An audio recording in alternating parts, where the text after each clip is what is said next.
കൽപ്പനകളിൽ ഉറച്ചു നിൽക്കുന്നവന് ജ്ഞാനം ലഭിക്കും.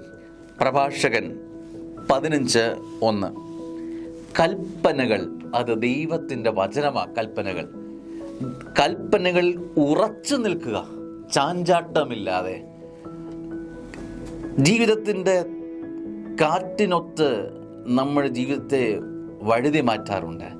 എന്നാൽ സ്വർഗത്തിൻ്റെ കൽപ്പനകളിൽ ഉറച്ചു നിൽക്കുന്നൊരു വ്യക്തി എന്തു പ്രതിസന്ധി വന്നോട്ടെ അവൻ മാറില്ല. ആര് അവനെ പ്രലോഭിപ്പിച്ചോട്ടെ അവൻ മാറില്ല. അവൻ എന്ത് കൗതുകമായ കാര്യങ്ങൾ അവൻ്റെ ജീവിതത്തിലേക്ക് വന്നോട്ടെ അവൻ വേണ്ടാന്ന് വെക്കില്ല.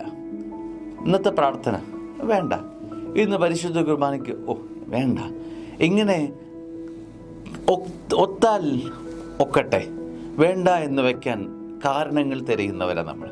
സ്നേഹങ്ങൾ ഉറച്ചു നിൽക്കാൻ പറ്റും, കൃപകളിൽ ഉറച്ചു നിൽക്കണം. അങ്ങനെ ഉറച്ചു നിൽക്കുന്നവന് സ്വർഗം നൽകുന്ന അനുഗ്രഹത്തിൻ്റെ പേരാണ് ജ്ഞാനം. കൽപ്പനകളിൽ ഉറച്ചു നിൽക്കുവിൻ, നിങ്ങൾക്ക് ജ്ഞാനം ലഭിക്കും. ദൈവം അനുഗ്രഹിക്കട്ടെ. ആമേൻ.